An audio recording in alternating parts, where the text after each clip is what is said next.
Welcome to Sheela's 5 stars kitchen. இன்றைக்கி நம்ம கிச்சனில் என்ன பார்க்க போகிறோன்னா, கோவிலுக்கு போயிட்டு வரும்போது 21 வகையான காய்கறி வாங்கிட்டு வந்தேன். அதை எப்படி சாம்பார் வைக்கலாம் அப்படின்றத இப்போ நான் காமிக்கிறேன். அதுக்கு முன்னாடி நம்ம சேனலை சப்ஸ்கிரைப் பண்ணி வச்சுக்கோங்க. கூடவே இருக்கிற பெல் ஐக்கானே ப்ரெஸ் பண்ணி வச்சுக்கோங்க. Thank you friends. இன்றைக்கி வைகுண்ட ஏகாதசிக்கு சாமி கும்பிட போயிருந்தோம். வரும்போது 21 வகையான காய்கறி வாங்கிட்டு வந்திருக்கேன். இது எப்படி சமைக்கலாம், இது வந்து சாம்பாரை தான் இப்போ நம்ம வைக்கணும். 21 வகை காய்கறிகளும் இதில் இருக்குமே, எல்லா காய்கறிகளுமே இதில் இருக்கும். பாருங்கள், கத்திரிக்காயில் ஆரம்பித்து நார்த்தங்காய் வரைக்கும் இருக்கும். பாருங்கள், நார்த்தங்காய், கெடாரங்காய்லாம் இருக்கும் இதில்.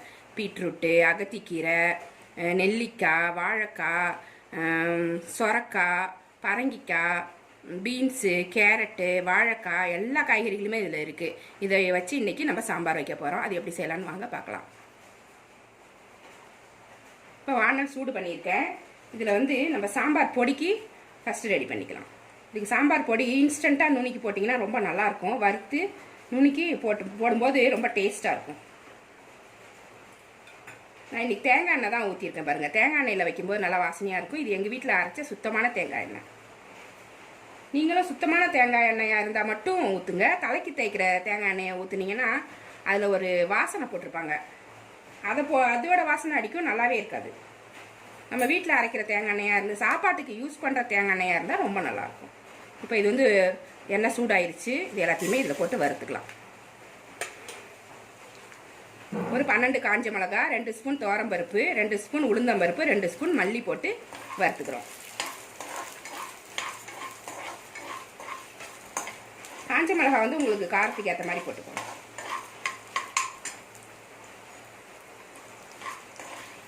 ரொம்ப தீஞ்சிடாம நல்லா கோல்டன் ப்ரௌனாக இதை வறுத்து எடுத்துக்கணும்.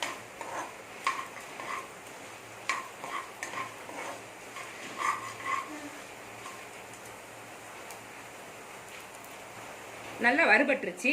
இப்போ வந்து ஒரு 1/2 ஸ்பூன் அளவுக்கு சீரகம், ஒரு 1/2 ஸ்பூன் மிளகு, சும்மா கொஞ்சோண்டு வெந்தயம் போடுங்க. அதிகமாக போடாதீங்க. ஒரு 1/4 ஸ்பூனுக்கும் கம்மியாகவே போடுங்க. வெந்தயம் வந்து அதிகமாக போட்டிங்கன்னா கசந்து போயிடும்.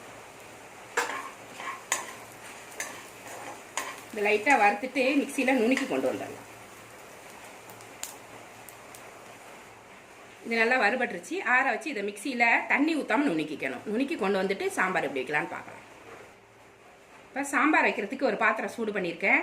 அதில் நான் தேங்காய் எண்ணெய் ஊற்றுறேன். நீங்கள் வந்து சன்ஃப்ளவர் ஆயில் ஊற்றினாலும் ஊற்றிக்கோங்க. நல்லெண்ணெய் ஊற்றினா கூட நல்லாயிருக்கும். நான் தேங்காய் எண்ணெய் ஊற்றி இன்றைக்கி வைக்கிறேன்.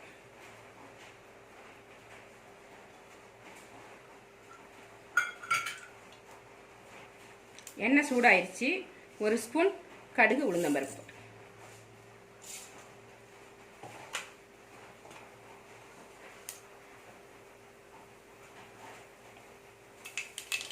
கடுகு நல்லா பொரிஞ்சிருச்சு. 2 பெரிய வெங்காயம் நீள நீளமாக கட் பண்ணி வச்சுருக்கேன். சின்ன வெங்காயம் வேணால் கூட நீங்கள் கட் பண்ணிக்கோங்க.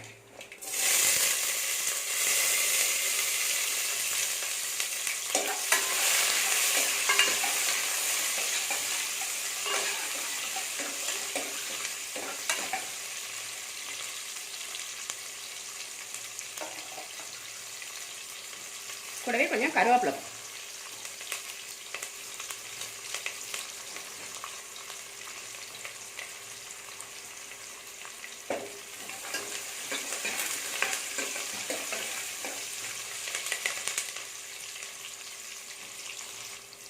மூணு தக்காளி கட் பண்ணி வச்சுருக்கேன். அதையும் இதில் சேர்த்துக்கலாம். வெங்காயம் வதங்கின உடனே தக்காளி சேர்த்துக்கலாம்.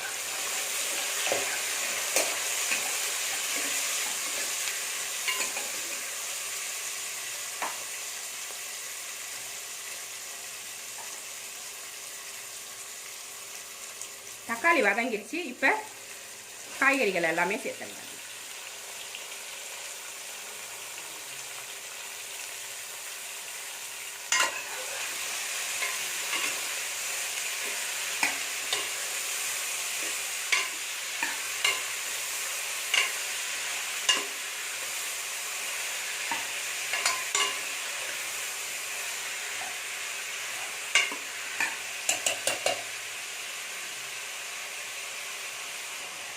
காய்கறி வேகிறதுக்கான தண்ணியை இதில் ஊற்றி வச்சுருவோம்.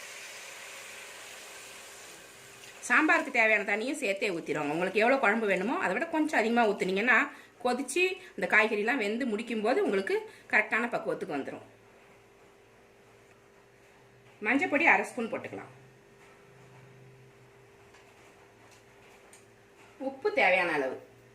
நான் 2லேருந்து 2.5 ஸ்பூன் வரைக்கும் போடுவேன். அப்போ தான் எனக்கு கரெக்டாக இருக்கும். உங்களுக்கு எவ்வளோ தேவையோ நீங்கள் போட்டுக்கலாம். எல்லாத்தையுமே கலந்து விட்டுட்டு காய்கறி வேகிற வரைக்கும் நம்ம வெயிட் பண்ணலாம். காய்கறி வெந்ததுக்கப்புறம் தான் நம்ம துவரம்பருப்பு வந்து சேர்க்கணும். நம்ம அரைச்சி வைக்கிற சாம்பார் பொடியும் இதில் சேர்க்கணும்.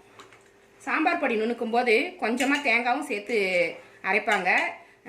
சில பேர்த்துக்கு வந்து தேங்காய் சேர்த்தா பிடிக்காது. அதனால் நான் வந்து தேங்காய் சேர்க்காம தான் இன்றைக்கி நான் செய்கிறேன். உங்களுக்கு விருப்பமாக இருந்தால் அது கூட கொஞ்சம் தேங்காயும் சேர்த்து வறுத்துட்டு நுணுக்குனிங்கன்னா இன்னும் ஒரு டேஸ்ட் நல்லாயிருக்கும். அது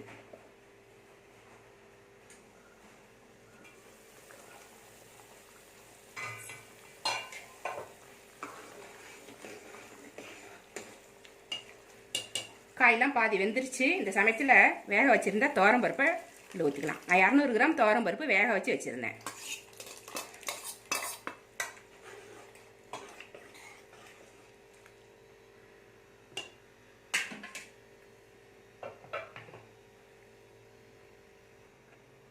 இப்போ இது நல்லா வேகட்டும்.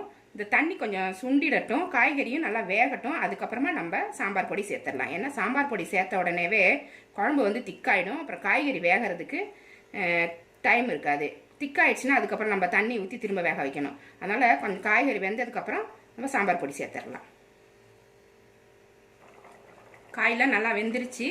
இப்போ சாம்பார் பொடியை இதில் சேர்த்துட்ருக்கோம். இதை வந்து ஃபுல்லாக சேர்க்கணும் அப்படின்ற அவசியம் கிடையாது. அதிகமாக இருக்கிற மாதிரி இருந்துச்சுன்னா கொஞ்சம் எடுத்து வச்சுருங்க. பொரியலுக்கு நல்லாயிருக்கும், வேஸ்ட் ஆகாது பொடி. எனக்கு இது கரெக்டாக இருக்குது. நான் எல்லாமே போட போகிறேன். உங்களுக்கு காரம் கொஞ்சம் அதிகமாக இருக்கிற மாதிரி இருக்குது இந்த குவான்டிட்டி அப்படின்னா கொஞ்சம் கம்மி பண்ணிவிட்டு எடுத்து வச்சுக்கோங்க. பொரியல் உருளைக்கிழங்கு பொரியலுக்கெல்லாம் போட்டிங்கன்னா நல்லாயிருக்கும், டேஸ்ட்டாக இருக்கும். இப்போ சாம்பார் பொடியை போட்டுட்டு ஒரு துளி வெல்லம் எடுத்து வச்சுருக்கேன் கொஞ்சமாக. இது போட்டால் தான் அது நல்லாயிருக்கும். போட்டு நல்லா கலரி விட்டு ஏற்கனவே வறுத்த பொடி, அதனால் ரொம்ப நேரம் கொதிக்கணுன்ற அவசியம் கிடையாது. கொஞ்சம் குழம்பு திக்கான உடனே டக்குன்னு இறக்கிடலாம்.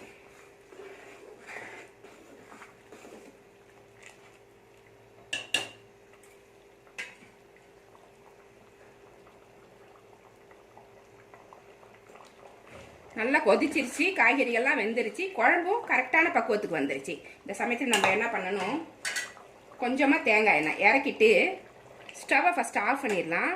ஆஃப் பண்ணிவிட்டு 2-3 ஸ்பூனு தேங்காய் எண்ணெய் பச்சையாகவே அப்படியே ஊற்றி விட்டுருங்க. நல்லாயிருக்கும், டேஸ்ட் நல்லாயிருக்கும். பிடிக்கலைன்னா நெய் போட்டுக்கோங்க, நல்லாயிருக்கும். இது மேலே கொத்தமல்லி தழை தூவிட வேண்டியதுதான். அவ்வளோதான். 21 காய்கறி போட்டு ஹெல்த்தியான சாம்பார் ரெடி ஆகிடுச்சு. இது சாதத்துக்கு மட்டும் இல்லைங்க, மதியானம் சாதத்துக்கு போட்டு சாப்பிட்டுட்டு மீதி இருந்துச்சுன்னா கவலையே பட வேண்டாம். நைட்டுக்கு இட்லி சாம்பார் அருமையாக இருக்கும். ரெண்டுத்துக்குமே இது நல்லாயிருக்கும். இந்த ரெசிபி பிடிச்சிருந்தா நம்ம சேனலை சப்ஸ்கிரைப் பண்ணி வச்சுக்கோங்க. கூடவே இருக்கிற பெல் ஐக்கானையும் ப்ரெஸ் பண்ணி வச்சுக்கோங்க. இவ்வளோ நேரம் என்னோடய வீடியோவை பார்த்தா எல்லாருக்குமே நன்றி. Thank you friends.